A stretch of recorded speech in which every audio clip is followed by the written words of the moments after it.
Zulflawen, bonjour tout le monde, Mahba Issoun, moi c'est Souraya, bienvenue dans le podcast Ezolan, le premier podcast qui parle de la Kabylie sous tous ses angles, un podcast en français et en kabyle pour tous ceux qui veulent découvrir ou redécouvrir la culture kabyle.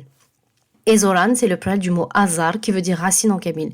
Et c'est justement de l'idée de parler de mes racines, de les faire découvrir, les transmettre et les préserver que m'est venue l'idée de faire ce podcast, parler de la beauté et de la réalité de la culture kabyle, loin de certains raccourcis et partis pris. Seul ou avec un ou une invitée, on parlera de la Kabylie, son identité, ses traditions, mais aussi les défis de demain.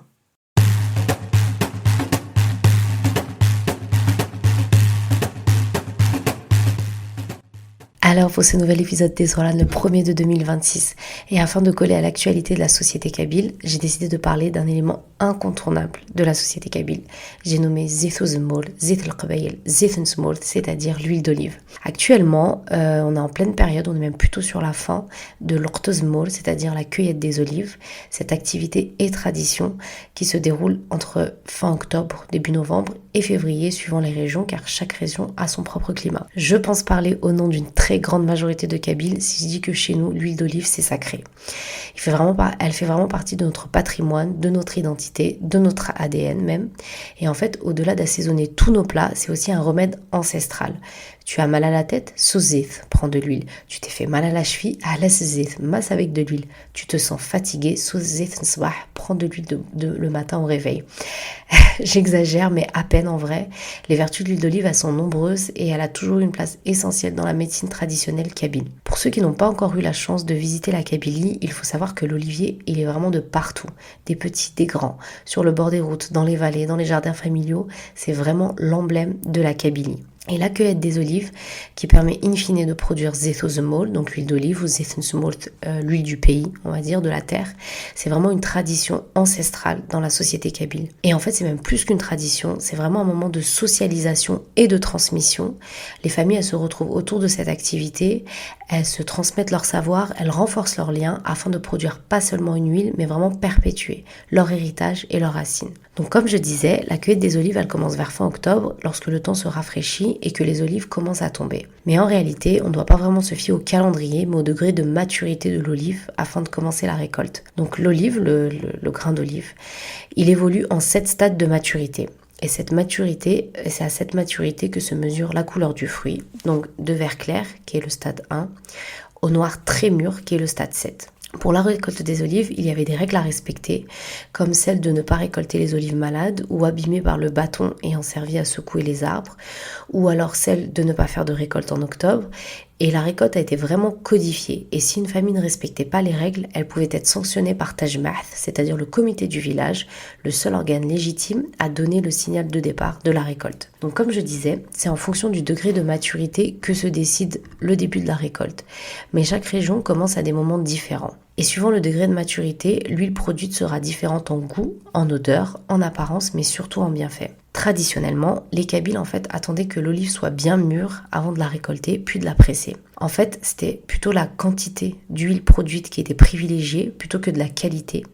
Et ce, en fait, afin de tenir jusqu'à la prochaine saison, éventuellement vendre une partie de la récolte ou même en faire don à des personnes qui ne possédaient pas d'olivier. En fait, lorsque l'olive est récoltée au stade de maturité la plus élevée, elle est certes plus douce et fruitée au goût, mais elle contient moins d'antioxydants naturels.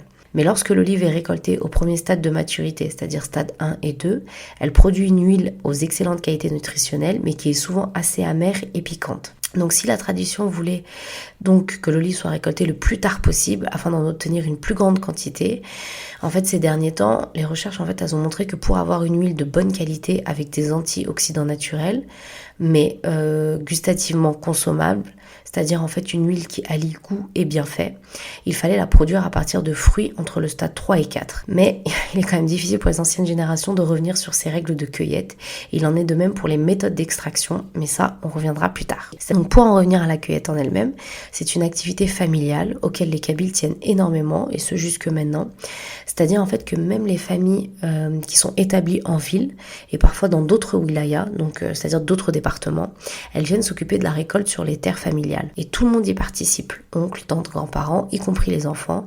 Et d'ailleurs, souvent, les étudiants qui sont partis étudier en ville ou dans d'autres villes, d'autres wilayas, regardent leur village natal pour donner un coup de main.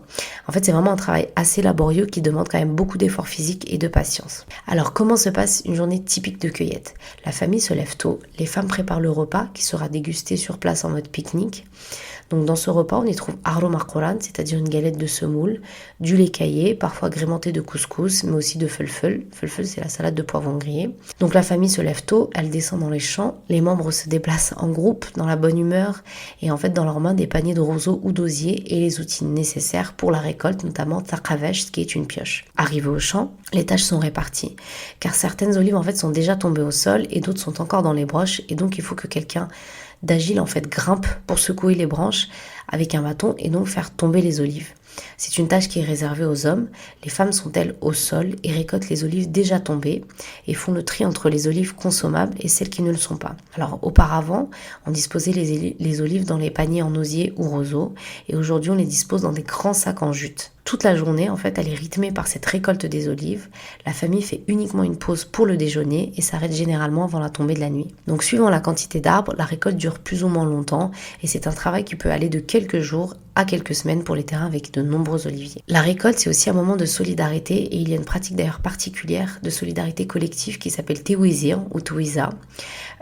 Ça existe énormément en Kabylie, mais j'ai vu aussi que ça existait dans les pays du Maghreb, mais essentiellement dans les zones rurales.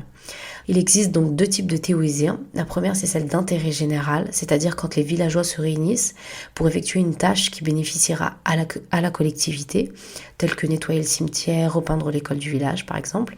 Donc ce sont des actions qui sont décidées par Tajmas, le comité du village. Et le deuxième type de théouisien, qui nous intéresse là dans le cadre de la cueillette des olives, c'est celle d'intérêt particulier, individuel.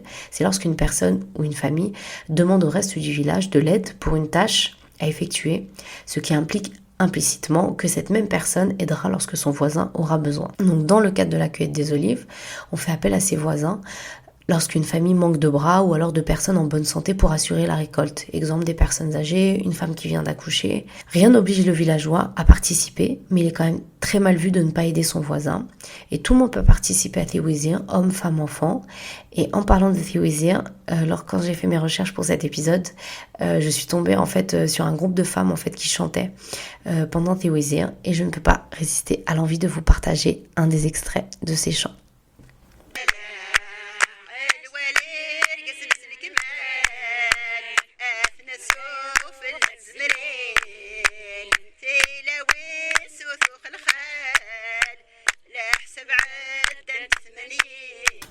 Donc les femmes en fait elles chantaient pour célébrer la récolte des olives, faire passer le temps et oublier la fatigue d'une tâche chronophage et physiquement éprouvante. Donc de nos jours, de par les mouvements de déplacement et le fait qu'une plus grande majorité d'hommes et de femmes occupent une activité professionnelle à temps plein, il est plus compliqué en fait de solliciter la famille ou même les voisins pour la cueillette. Alors ce qui se passe, c'est que de plus en plus de familles vont solliciter des personnes extérieures pour effectuer cette tâche à leur place. Et le contrat, il est simple. Les personnes qui vont venir effectuer la récolte, qui sont généralement des membres d'une même famille, elles repartent avec 50% de l'huile qui sera produite. Et en fait, cette transaction, si je peux dire, elle permet à la famille de ne pas perdre sa récolte et à ceux engagés pour effectuer cette récolte de repartir avec de l'huile et donc d'éviter d'acheter de l'huile d'olive indispensable à la vie de tout Kabyle, mais dont le coût est de plus en plus élevé. Il faut compter environ 1000 à 1100 dinars le litre. Pour donner un ordre d'idée, le SMIC en Algérie, il est de 24 000 dinars. Donc pour en revenir à la cueillette, une fois que tout est récolté, les olives sont stockées dans les grands sacs en jute en attendant d'emmener la totalité de la récolte dans les huileries pour presser les olives et donc d'obtenir l'huile. Concernant la production d'huile, il y a aussi deux écoles, deux méthodes, donc la méthode traditionnelle et la méthode moderne. En Kabyle, l'huilerie s'appelle Ma'asra ou Thissert. Donc dans un premier temps, la famille ramène sa récolte. Généralement, elle est triée puis lavée. Chaque récolte est numérotée pour qu'il n'y ait pas d'erreur entre les familles. Et la production d'huile d'olive, elle se divise en 3 étapes. La première étape, c'est le broyage. Donc après avoir récupéré la récolte, les employés de l'huilerie remplissent des seaux pour avoir une fournée qu'on appelle le romiya. En fait, c'est une sorte d'unité de mesure, le romia, qui correspond, si je ne m'abuse, j'espère ne pas me tromper, à 100 kilos. Et en fait, les employés vont verser le contenu donc, de le romia, de cette fournée, dans afarash, qui est le broyeur. Donc le broyeur, il faut imaginer que ce sont 2 disques extrêmement lourds qui tournent de manière circulaire à l'aide d'un moteur. Donc ce broyeur, il va venir écraser les olives et en faire une pâte. Et c'est uniquement à partir de cette pâte que sera produite l'huile en elle-même. Et à noter qu'auparavant, c'est vraiment à la force d'un cheval ou même parfois d'un âne, donc aoudéou, le cheval, ou un âne ariol, qui tournait autour en fait du broyeur qui était produit de cette pâte. Et c'est là qu'on passe à la seconde étape, celle du pressage. Donc la pâte qui a été broyée, elle est disposée dans des scourtins, techemthin, en kabyle. Donc les scourtins en français, et la définition c'est, ouvrez les guillemets, un outil de filtration utilisé par l'oléiculteur. Le scourtin est un filtre composé de fibres végétales ou synthétiques assemblées en forme de disque. Placé au cœur du moulin à huile, ce filtre circulaire est utilisé pour presser la pâte d'olive afin de séparer les parties solides et liquides. Fermez les guillemets. Donc il faut bien imaginer en fait une pile de scourtins, donc de techemthin, superposée et qui par la force de la presse en fait alimentée par un mécanisme de pression hydraulique, ce qui conduit en fait vraiment à la production d'huile d'olive. Et c'est vraiment à ce moment-là qu'est extrait en fait de la pâte, donc l'huile qui est en haut, et amourej. Amourej, qu'est-ce qu'amourej? Amourej ou la margelle, apparemment en français. En fait, c'est une sorte de fluide noir assez épais, au goût amer et parfois piquant. Et en fait, ce sont les déchets, si je peux dire, des olives, les impuretés en fait qui restent après la filtration des olives et donc après avoir pressé la pâte nécessaire à la production de l'huile en elle-même. Amourej, c'est vraiment un goût particulier. Je ne sais pas s'il contient des bienfaits, mais il se mange avec un morceau de pain ou de haroum. Trempé dedans en fait. Et amourej, c'est vraiment un savoir ancestral qui ne s'obtient que dans les huileries traditionnelles. Donc si les olives ont été récemment cueillies, alors elles sont encore gorgées d'eau, donc inutile de rajouter de l'eau, mais pour les olives plus matures, cueillies donc plus tardivement, alors il va falloir rajouter de l'eau chaude pour tiédir la pâte et ainsi faciliter la presse. L'huile ainsi, elle aura la texture parfaite et cela permettra la dissociation du goût de l'huile et de amourej. Donc comment on obtient cette eau? Là aussi c'est vraiment tout un procédé ancestral, donc grâce à Akazay qui est une chaudière. Et en fait la manière traditionnelle c'est d'utiliser amgorosh, c'est-à-dire le grignon. Donc le grignon c'est le résidu solide aussi de la production d'huile d'olive, ou alors vraiment le bois des branches de l'olivier qui peut aussi servir de combustible pour cette chaudière. Attention, l'eau chaude qui est ajoutée ne doit pas dépasser les 40 degrés. Une fois ce processus terminé, on arrive à la troisième et dernière étape, celle de la fermentation. On va laisser en fait reposer l'huile dans des grands contenants, des bidons, pendant un certain temps, afin que l'huile et le amourej se dissocient vraiment. Combien de temps? Ça dépend en fait.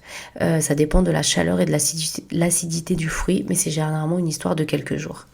Et enfin, la deuxième méthode donc de l'huilerie moderne, là c'est simple, tout est motorisé et électronique. Donc de la pesée des olives au rinçage, au malaxeur motorisé qui remplace le afrash, donc le broyeur. L'huile au fait obtenue de cette manière, elle serait plus pure dans le sens où elle est plus nette, plus claire parce qu'il n'y a aucune impureté. La séparation avec amourej se fait également mécaniquement et amourej en fait n'est pas conservé. Une fois que toutes les étapes sont faites, les familles, en fait, elles viennent récupérer leur production d'huile, à savoir que l'huilerie est payée en fonction des kilos d'olives apportés et non des litres d'huile obtenus. Il existe encore de très nombreuses huileries traditionnelles en Kabylie, même si je crois qu'il n'en reste vraiment qu'une poignée qui utilise encore le cheval pour la presse. Et ce sont en fait vraiment, ces huileries, ce sont vraiment des véritables entreprises familiales avec un savoir-faire qui se transmet vraiment de génération en génération. Personnellement, je n'ai jamais goûté d'huile produite dans une huilerie dite moderne, car mon papa en fait continue à emmener notre école dans une huilerie traditionnelle. Donc je sais pas s'il y a vraiment une différence au-delà du goût, même si mon père dit que oui, et de l'apparence. Mais c'est vrai que l'huile produite de manière moderne, elle est plus nette, on va dire, parce qu'elle est vraiment débarrassée de tous les restes de la pâte. Mais il me semble quand même important d'encourager les huileries traditionnelles et leur manière ancestrale de produire de l'huile d'olive. C'est aussi tout un pan de notre identité et un savoir-faire à préserver. Et quand j'ai préparé cet épisode, honnêtement, je ne pensais pas que ce serait aussi technique et j'ai vraiment été impressionnée par le niveau de connaissance et de savoir-faire de nos ancêtres. Et ça m'a fait penser à une phrase de ma maman Tchermabé qui disait souvent que même si eux n'avaient pas été scolarisés, n'avaient pas eu accès à toutes ces à certaines connaissances qu'on pourrait dire académiques, ils avaient quand même un niveau de connaissance qui était très élevé et ce dans plusieurs domaines. Donc pour en revenir aux huileries, les huileries modernes, elles ont aussi de beaux jours devant elles car en fait on voit qu'en Algérie, l'huile d'olive est un marché qui est en plein plein essor. Les familles qui produisent des grandes quantités d'huile les vendent. Il y a des marques qui sont créées. Il y a des huiles qui obtiennent des appellations, des prix dans des concours internationaux. Il y a aussi de l'exportation. Et c'est génial pour mettre en lumière l'huile d'olive, pas uniquement kabyle d'ailleurs, mais aussi algérienne. Et pour cette production à grande échelle, bien sûr que les huileries modernes sont plus adaptées. Mais pour les productions plus familiales, essayons dans la mesure du possible de faire vivre notre patrimoine. Voilà, c'est tout pour cet épisode 10. J'espère qu'il vous a plu et que vous aurez appris autant de choses que moi. S'il y a des choses à rajouter ou à rectifier, n'hésitez pas. Merci pour votre écoute. N'hésitez pas à me laisser un commentaire ou une note sur les plateformes d'écoute et les réseaux sociaux. Et je vous dis à très vite pour un nouvel épisode. Dan Mertenouen.